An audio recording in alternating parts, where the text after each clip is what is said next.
Welcome to the Broken Bayonets channel, where imagination is the weapon and every detail is a deliberate lie.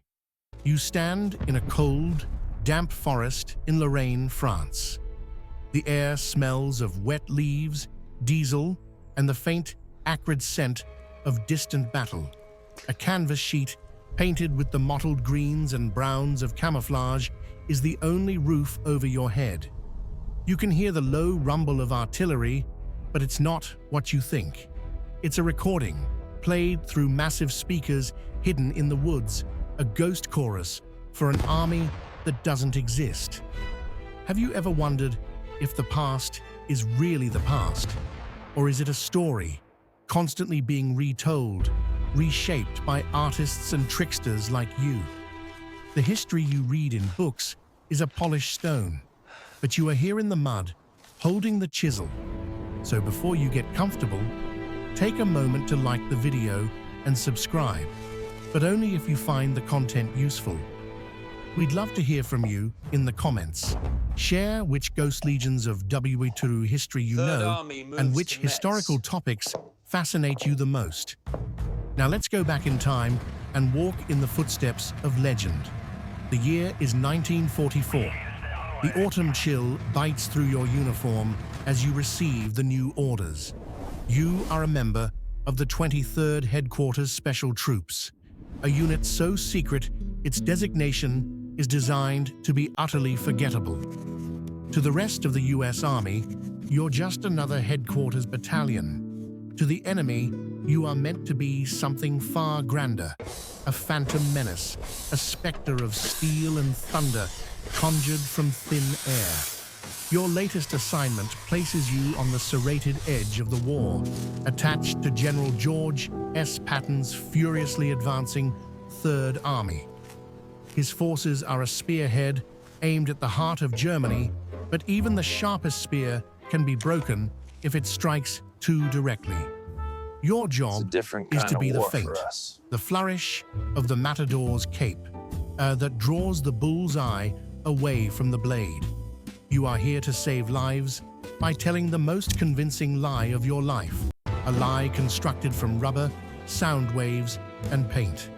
You look around at your comrades. They are not the hardened farm boys or factory workers that fill the ranks of a typical infantry company.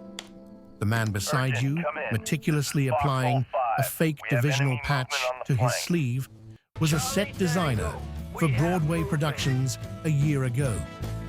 The corporal hunched over a radio set, crafting a script of bogus transmissions, wrote jingles for a soap company on Madison Avenue. Your unit is a curated collection of oddballs and artists, a strange fraternity of creatives conscripted for the most unusual of missions. It's a quiet, unacknowledged fact that the average IQ in the 23rd is 119, a full 10 points higher than the rest of the army. You are smarter, stranger, and your battlefield is the enemy's imagination. You don't carry the heaviest machine guns. You carry the heaviest speakers. Your primary weapon isn't the M1 Garand, but the M4 Sherman, the inflatable version. You walk through your bizarre arsenal, a parody of a military depot. Here are the tanks, stacked like deflated pool toys. It takes 4 men to lift the 93-pound rubber bladder and another 20 minutes with an air compressor to give it the shape of a 30-ton war machine. From a distance of more than a few hundred yards, it's remarkably convincing. Up close, you can see the seams and feel the yielding surface. You've learned the art of adding just the right amount of sag, of creating fake tracks in the mud around it to suggest weight and movement. It's a humbling kind of art, trying to make rubber look like hardened steel. A little further on are the mock artillery pieces, wooden barrels, pointing menacingly towards a sky they will never fire into. Your masterpiece, however, is the sonic deception. The engineers, audio wizards poached from top New York recording studios, have curated a library of war. They have recordings of armored columns on the move, of pontoon bridges being constructed, of soldiers shouting orders and cursing in the dark. These sounds are played from massive speakers mounted on half-tracks, capable of projecting the acoustic illusion of a division of 15,000 men up to 15 miles away. The shadow of Patton looms over your operation. You've never seen him, but his reputation precedes him. Old blood and guts, a man who understands violence and forward momentum above all else. Historians will later debate how much faith commanders like him truly placed in your theatrical troupe. Were you a vital strategic asset or a curious experiment? A what-if scenario indulged by planners in some far-off headquarters? To Patton, you are a tool. He needs to move his actual divisions, the XX Corps, north to encircle the fortress city of Metz.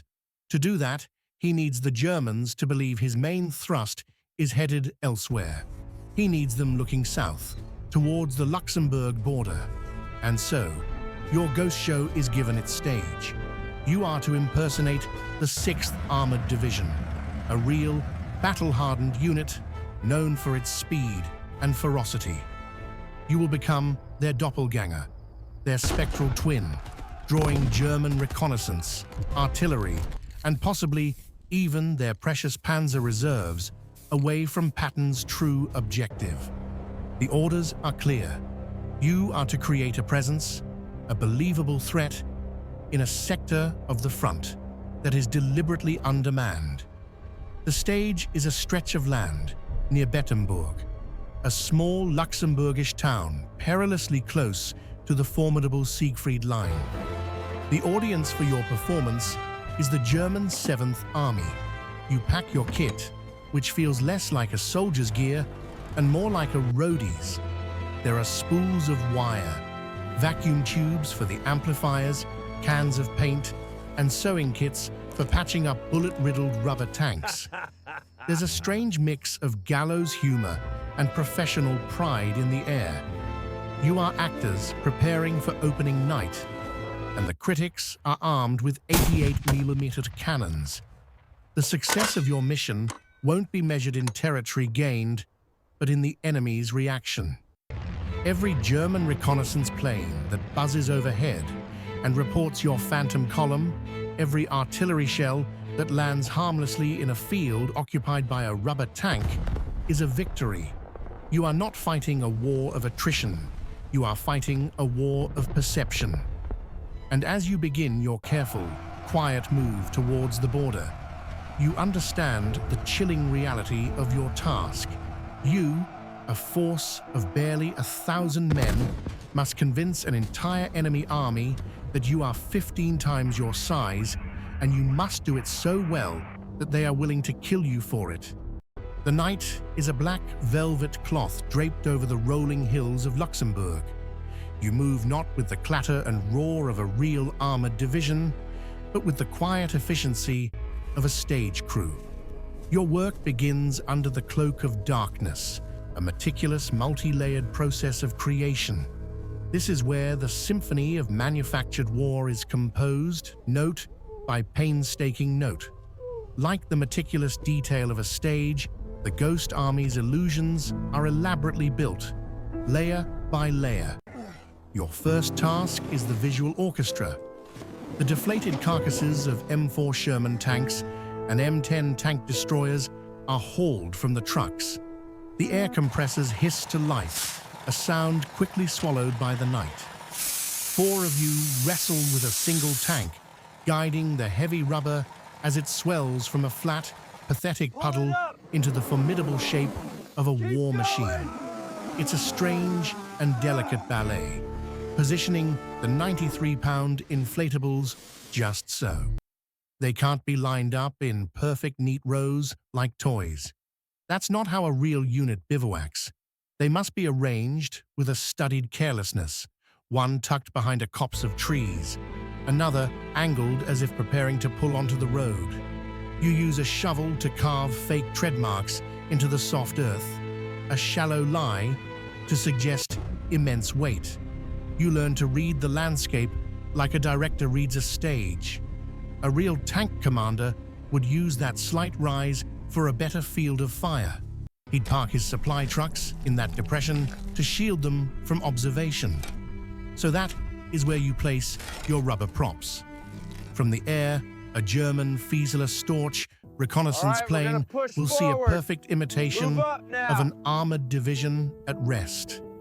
The pilot won't feel the yielding skin of the rubber or notice the lack of a real engine. He will see the familiar silhouettes and count the deadly shapes, his report confirming the fears of his commanders. It's a surreal form of art, painting a landscape with the tools of deception. It feels absurd, almost comical, to spend so much effort making a balloon look lethal, but the laughter catches in your throat when you remember what's at stake. Next comes the sound. The men of the 3102nd Signal Company Special, your sonic engineers, are the maestros of this phantom orchestra. They unspool miles of wire, connecting their massive speakers to the playback turntables mounted in their half-tracks. Their sound library is a masterpiece of military audio engineering, recorded with painstaking accuracy at Fort Knox. They don't just play a single track of tank noises, they weave a complex tapestry of sound. It starts with the low-frequency rumble of idling engines, a bass note that carries for miles and creates a subliminal sense of unease. Over this, they layer the percussive, metallic clank of tank treads, the squeal of bogie wheels, and the distinct cough and roar of a Sherman's engine starting up. Then come the human elements, the muffled shouts of a non-commissioned officer giving orders, the clang of a dropped wrench, the laughter of unseen soldiers. The soundscape is directional and dynamic. The noises of construction, hammering and sawing are played near the river, suggesting engineers are preparing a pontoon bridge for a crossing. The sounds of an artillery battery digging in are placed on a ridge overlooking the German lines. The sonic illusion is so complete, so three-dimensional, that even you, standing in the middle of it, can sometimes forget it's all a recording. The goal is not just to be heard, but to be overheard, to create an acoustic world so convincing that German sound-ranging equipment will pick it up and plot your non-existent positions on their maps with chilling accuracy, while the visual and sonic deceptions create the body of your ghost division. It is the radio traffic that gives it a soul. The signalmen of your unit are not just operators, they are method actors of the airwaves. Every radio operator has a unique fist, a distinctive rhythm and style of tapping out Morse code. Your men have studied the operators of the real 6th Armored Division for weeks, learning to perfectly mimic their individual styles. Now, they begin their performance. They broadcast on the 6th Armored's frequencies using their call signs. The messages are deliberately mundane, a script of carefully crafted banality. A company commander requests more .50 caliber ammunition. A supply sergeant complains that the shipment of K rations contained too much pork and beans. A tank crewman radios back to headquarters to report a faulty generator. Not exactly a deep fake video, but the Ghost Army's radio spoof has a similarly creepy effect on intelligence gathering. To the German radio intercept operators listening in, these are the authentic, unfiltered communications of a restless and powerful American division preparing for an attack. It's a trick as old as the Trojan horse. The enemy is most vulnerable to the lie that confirms what he already expects to see and hear. The final layer is the human touch, the special effects that sell the entire production. Small teams of soldiers from the Special Effects Battalion are dispatched on specific missions.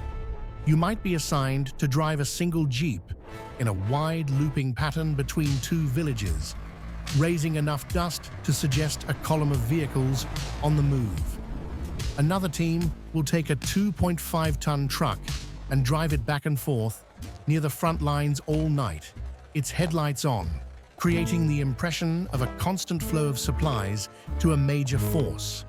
Perhaps the most audacious part of the act involves sending a few of your best actors, dressed in the uniforms of colonels and majors of the 6th Armored, into the nearest liberated towns. They will sit in a local cafe, speak English loudly, and carelessly let slip details of their division's impending push across the Moselle River. You know that local informants, and there are always informants, will pass this juicy gossip along. It is the art of controlled indiscretion, planting a rumor that will blossom into an intelligence report on a German general's desk. You are 1,000 phantom ripples spreading out, each one designed to convince the enemy that the storm is coming from your direction. As the sun rises, your work is complete. The stage is set. The inflatable tanks sit silently under their camouflage nets. The speakers are ready, and the airwaves are filled with lies. Now, you wait. You watch the sky for reconnaissance planes and listen for the whistle of incoming shells. The silence is the most unnerving part. It is the quiet moment after the curtain rises, when you wait to see if the audience believes the show. The first rays of dawn creep over the horizon, casting a pale, watery light on your handiwork. Operation Bettembourg is live. The silence of the night gives way to a calculated, low-level thrum of activity. You stand at the edge of a wood, peering through binoculars at the landscape stretching towards Germany. A few kilometers away is the Moselle River, a natural barrier, and beyond it, the dragon, the Siegfried Line. It's more than a defensive position. It's a nationalistic statement cast in concrete and steel, the Reich's defiant shield against the West. Your mission is to make that shield brace for a blow that will never land.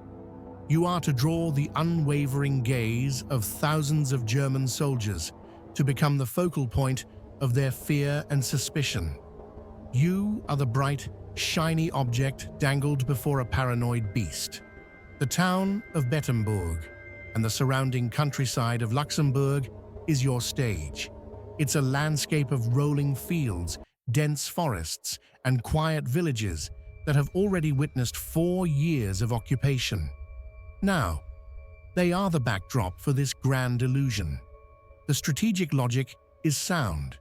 From this position, a legitimate armored division could threaten to cross the Moselle, outflank German defenses at Metz, and drive a wedge towards the industrial heartland of the Saar. It is a plausible, dangerous threat. Your job is to make the plausible seem imminent. Your meager force of 1,100 men and their rubber props must project the menace of 15,000. The mathematical absurdity of it is not lost on you. It's like trying to scare a wolf with the shadow of a mouse, magnified 1,000 times.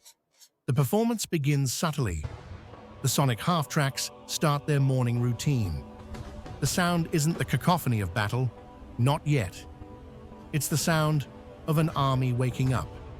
You hear the clatter of mess kits, the rumble of a half-dozen Jeep engines turning over, the distant rhythmic clang of a blacksmith's hammer on steel at a field workshop. The sounds are layered, overlapping, creating a rich, ambient portrait of military life. It's a performance for an audience you pray is listening intently.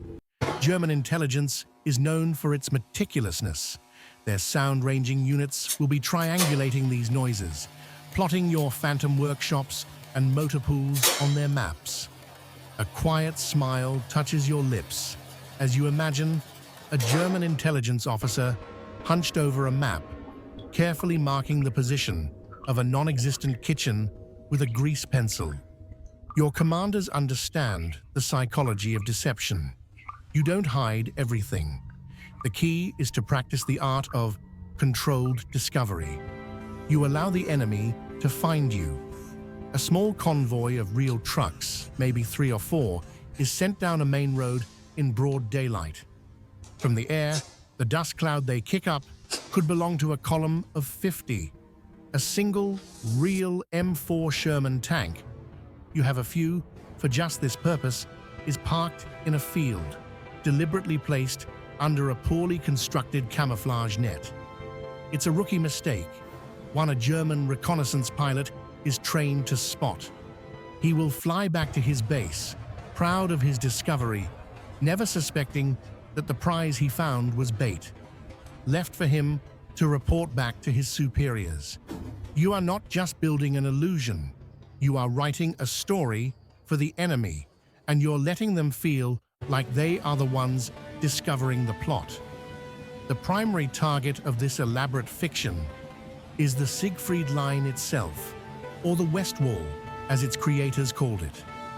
It is not a single wall, but a deep, layered defense system of bunkers, dragon's teeth, anti-tank obstacles, pillboxes, and artillery emplacements, all interconnected by trenches and tunnels. You can see the concrete snouts of the pillboxes on the far hills, the silent eyes of your audience. The men inside those bunkers are veterans. They are tired, they are short on supplies, but they are disciplined and they are watching. Every puff of smoke, every glint of sun on metal, every sound that carries across the river valley is scrutinized, analyzed, and reported up the chain of command. The immense pressure of that constant observation settles over you. It's a tangible weight. You find yourself moving differently, keeping to the shadows, speaking in lower tones, even when you know you are miles away. It feels as though the very landscape is watching you. Historians will later argue about the true level of risk involved in these operations. Were you a brilliant strategic tool, or were you disposable bait? The line is uncomfortably thin. You are positioned within artillery range of some of the heaviest guns on the Western Front. The German 80-meter anti-tank gun is a legend for a reason, and you know its shells can tear through a real Sherman tank like paper. What they would do to an inflatable one is a dark, recurring joke among your unit. The real danger lies in discovery. A single German patrol stumbling upon your position at night. A captured soldier revealing the truth under interrogation. The entire deception is a house of cards. Your only defense is the audacity of the lie itself. The truth that the US Army would place a skeleton crew with rubber toys this close to the front is so fundamentally absurd that it is, in its own way, the best camouflage you have. Late in the afternoon, it happens. The high, wasp-like drone of a Fiesler Storch, a German spotter plane, cuts through the air. The word goes out. Peter Rabbit on the wing. Everything stops. You freeze where you are, mid-stride, and slowly crouch behind a bush, trying to look like a soldier, taking a natural pause. You watch the plane, a fragile-looking thing with long wings, as it makes a slow, lazy circle over your positions. You can imagine the observer inside, his camera clicking, his eyes scanning the landscape you so carefully painted. He is seeing your fake motor pool, your artfully arranged rubber tanks, the Jeep kicking up its lonely cloud of dust. Will he believe it? Or will he see the seams in the canvas, the lack of depth in the illusion? The plane completes its circle and buzzes back towards its own lines. A collective, silent exhale passes through the unit. The bait has been seen. Now you must wait to see if it will be taken. The gaze of the Siegfried Line has been drawn. You have its attention. The question that hangs in the cold evening air is, what will it do with it? The silence that follows the reconnaissance plane's departure is a different kind of quiet. It's not the peaceful quiet of the countryside. It's a tense, coiled silence, the held breath before a verdict. You and your comrades exchange glances, but say little. There is nothing to do now but wait and see if your audience was convinced by the matinee performance.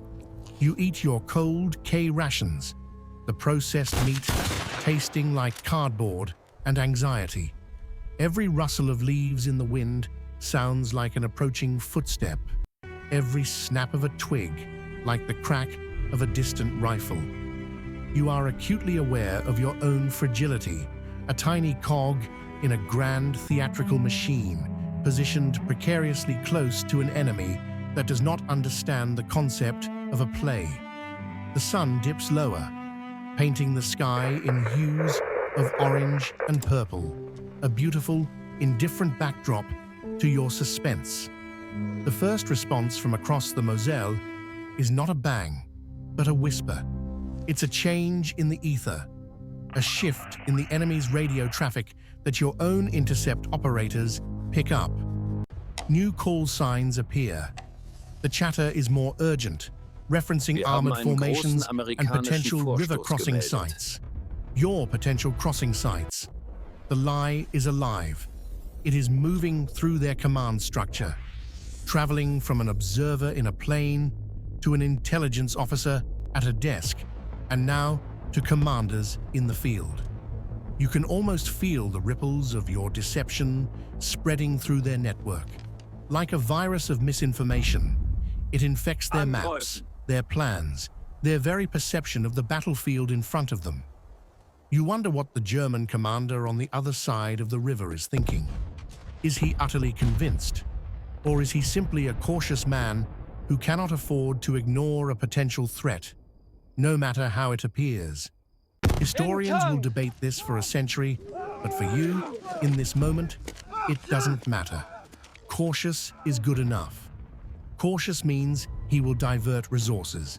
Cautious means he will act. Then, as dusk settles, the first real echo arrives. It begins with a faint, guttural cough from miles away, followed by a sound like a giant tearing a canvas sheet high in the air. You've heard it before. It's the sound of an 80mm shell ripping through the atmosphere. Everyone hits the dirt. There is no designated bunker, no reinforced trench here. You press yourself flat against the cold ground, making yourself as small as possible, your helmet scraping against the soil. The shell screams overhead and lands with a deafening crump a half-mile away, precisely in the center of the field where you so carefully parked your dummy artillery pieces. A geyser of black earth and smoke erupts into the twilight sky. It is the most terrifying and exhilarating moment of your life. They believed it. They saw your wooden guns and are wasting their precious, high-explosive shells trying to destroy them. Your theater of war is now receiving its first critical review, delivered from the barrel of a cannon. Soon, more follow. The overture is over. The main performance has begun. A full German battery opens up. The shells walk across the landscape, methodically targeting the positions you so carefully fabricated. A direct hit lands near one of the sonic half-tracks. You hear the shrapnel shredding the speaker horns. It's a strange thought that the enemy is trying to kill a sound. Another shell lands squarely in your inflatable tank park. There is no catastrophic explosion of steel and fire. Instead, you see a plume of dirt, and then the satisfying sight of a 30-ton Phantom deflating, dying with a sad, pathetic hiss. You can't help a grim smile. You've just won a battle. 180mm shell in exchange for 93 pounds of rubber and some compressed air. It's the best trade deal of the war. The Germans are not just firing blindly. They are using sound ranging and flash spotting to locate your batteries. But the joke is on them. The sounds they are ranging are your recordings, and the flashes they are spotting are pyrotechnics set off by your special effects teams. Flash pots of magnesium powder that perfectly simulate the muzzle flash of 150 millimeters long tom. They are engaging in a counter-battery duel with a ghost. Your sound engineers, with a professional's pride, note the accuracy of the incoming fire. It means their audio illusion was perfectly placed, their recordings so authentic that the German gunners could lock onto them. You suppose, in a way, they're getting rave reviews. The bombardment lasts for nearly an hour. The air grows thick with the smell of cordite and freshly turned earth. The ground trembles. For you and the other men of the 23rd, it's a unique form of terror. You are being shelled for something that isn't real. The fear is primal and immediate, but it's laced with a bizarre sense of accomplishment. Every explosion that doesn't hit one of your barracks or command posts is a small victory. The craters, pockmarking the empty fields, are testament to your success. They are the physical evidence of the enemy's confusion. You have drawn their fire. You have captured their attention. While this phantom battle rages, you know that miles to the north, Patton's real armored divisions, the XX Corps, are moving under a cloak of relative safety. The enemy's eyes fixed firmly on you. You are the lightning rod, absorbing the storm. As the last shells fall and a ringing silence descends once more, you cautiously rise to your feet. You look across the river at the darkening hills where the enemy sits. You have made them flinch. You have made them waste their strength on a shadow. And you know with a cold certainty that they will be back tomorrow to try and kill the ghost again. The echoes of the last shell fade into the earth, leaving a ringing in your ears and the sharp smell of burnt powder in the air. Night falls completely, and with the darkness comes a profound and unnerving sense of exposure. The adrenaline from the barrage recedes, replaced by a cold, persistent dread. You are holding a line, but the line is imaginary, and you are holding it with air. Your fortress walls are sound waves. Your armor is rubber. Your only true defense is the conviction in an enemy general's mind, miles away, a conviction you have carefully planted and must now nurture in the dark. This is the true psychological crucible of the 23rd Headquarters Special Troops. It is one thing to set up the show. It is another entirely to stay on stage when the audience starts shooting back. The mission is not a one-act play. It is a continuous, 24-hour performance that lasts for days. The strain begins to show. Sleep becomes a precious, stolen commodity, taken in short, shallow bursts. Every man is on edge. You find yourself listening with an intensity you never knew you possessed, passing every sound from across the river. Is that the wind? Or the sound of canvas boats being slipped into the water? Is that an animal in the undergrowth? Or the quiet advance of a German patrol? You are a skeleton crew of 1,000 men trying to sound and act like 15,000. The emptiness behind your facade is a vast, echoing vacuum. If the enemy ever decided to call your bluff with a determined push, even with a single infantry company, your line would evaporate. The lie is your only shield, and it feels as thin as muslin. The nights are the worst.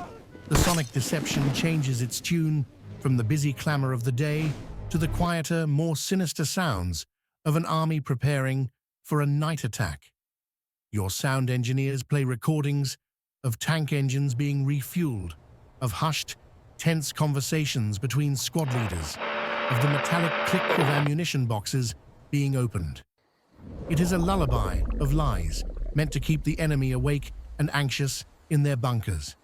One night, a new sound cuts through your own audio program, the distinct, menacing growl of a German panzer.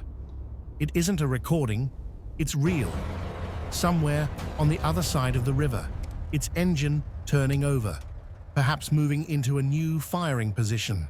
The sound is a visceral reminder that you are not playing a game against a fictional opponent.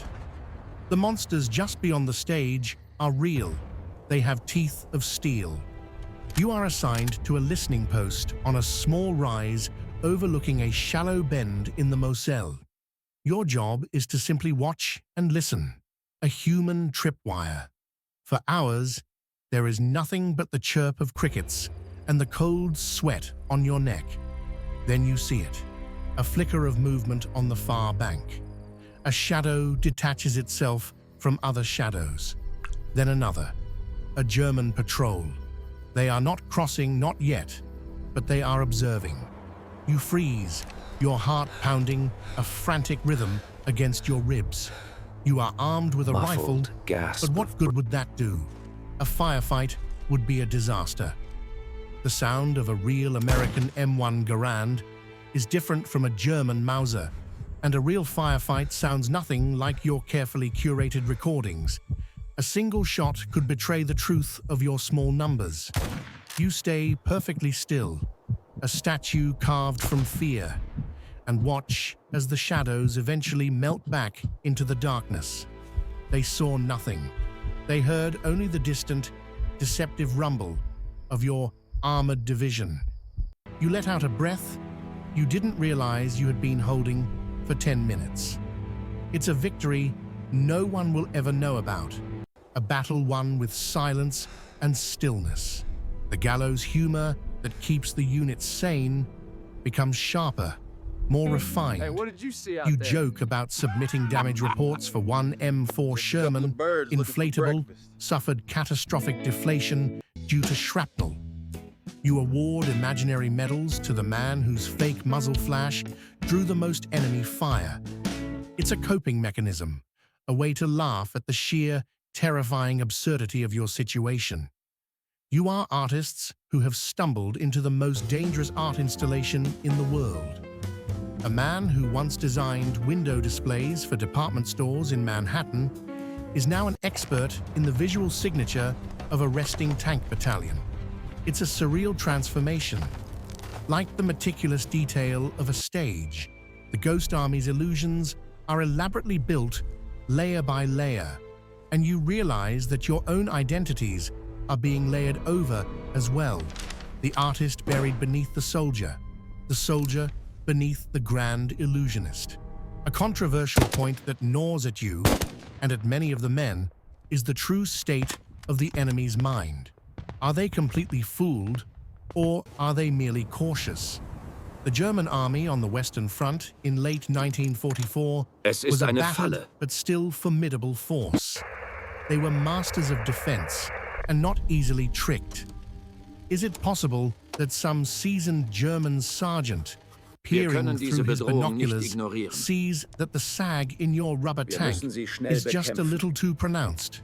Does some savvy radio intercept officer notice a subtle flaw in your broadcasted Morse code? Perhaps the truth is that your deception works not because it is perfect, but because it feeds the enemy's worst fears. The threat of a major American armored thrust is so great that their high command cannot afford to ignore even the possibility of it. You are not fighting their soldiers.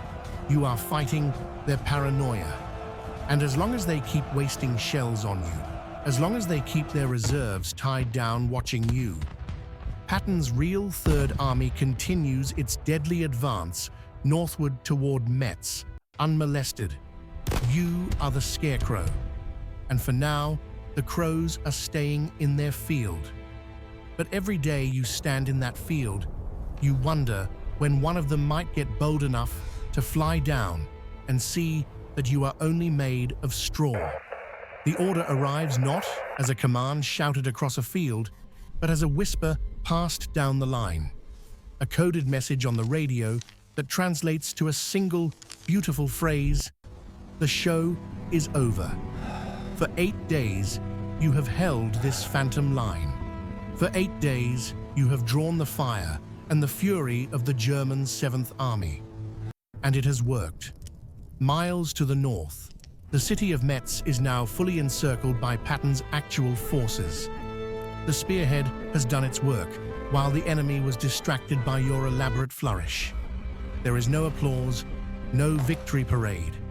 Your reward is the simple, profound relief of being able to pack up and disappear. The vanishing act is the final, and perhaps most important, part of the illusion. You begin your work, as always, under the cover of night. The process is a strange and satisfying reversal of your arrival. The air compressors are hooked up to the inflatable tanks, but this time, the valves are opened to release the air. The formidable shapes of the Sherman tanks and M10 tank destroyers sag, sigh, and slowly collapse in on themselves. They die not with a bang, but with a long, drawn-out hiss, like the last breath of a dying beast. You and your team fold the heavy rubber, wrestling the deflated monsters into their large duffel bags. It's a quiet, almost somber task. You are literally packing away the army you created. A wry thought crosses your mind. It's far easier to retreat with an army when its heaviest components can be neatly folded. The sonic crews reel in their miles of wire. The massive speakers, which for days have broadcast the thunder of an American division, are covered in canvas and secured to their half-tracks. The turntables and their precious library of sound effects, the audio soul of your phantom force, are carefully crated. The silence they leave behind is immense, deeper than before. The woods return to their natural state, the only sounds being the wind in the trees and the distant real rumble of the ongoing war. You walk the grounds of your former positions with rakes and shovels, erasing the evidence of your stay. You brush away the fake tank treads you so carefully carved into the mud. You fill the shallow depressions where your command tent stood. The landscape must be returned to a state of innocence, holding no memory of the ghost that haunted it. Like the meticulous detail of a stage, the Ghost Army's illusions are elaborately built layer by layer, and now they must be deconstructed with that same precision, leaving not a single prop behind. Your small convoy of trucks and jeeps assembles on a darkened road. There is no fanfare. You slip away as silently as you arrived. You are ghosts, after all, and ghosts are not meant to leave footprints. As the truck rumbles through the liberated but weary towns of Luxembourg, you see the faces of civilians, tired but resilient. They have no idea that the massive American division they thought was protecting their flank was little more than 1,000 men with speakers and balloons. Your secrecy is their shield, as much as it is your own. Your contribution to their liberation is a story that cannot yet be told, a fact that will be locked away in classified reports for nearly 50 years. The true impact of Operation Bettembourg and others like it will remain a point of quiet debate among military historians. How many German divisions were truly held in place? How many shells were wasted? How many American lives were saved? The answers are buried in the fog of war, impossible to quantify with certainty. The autumn air grows colder. You can feel the first real bite of winter approaching. The men in the truck with you are quiet, lost in their own thoughts. You are moving north, toward the dense, snow-dusted forests of the Ardennes. The war is not over, and your particular set of skills is still in high demand. Your success here has only proven the value of deception on a modern battlefield. You reflect on the past week. You never fired a shot in anger, yet you fought an intense battle. You endured artillery barrages.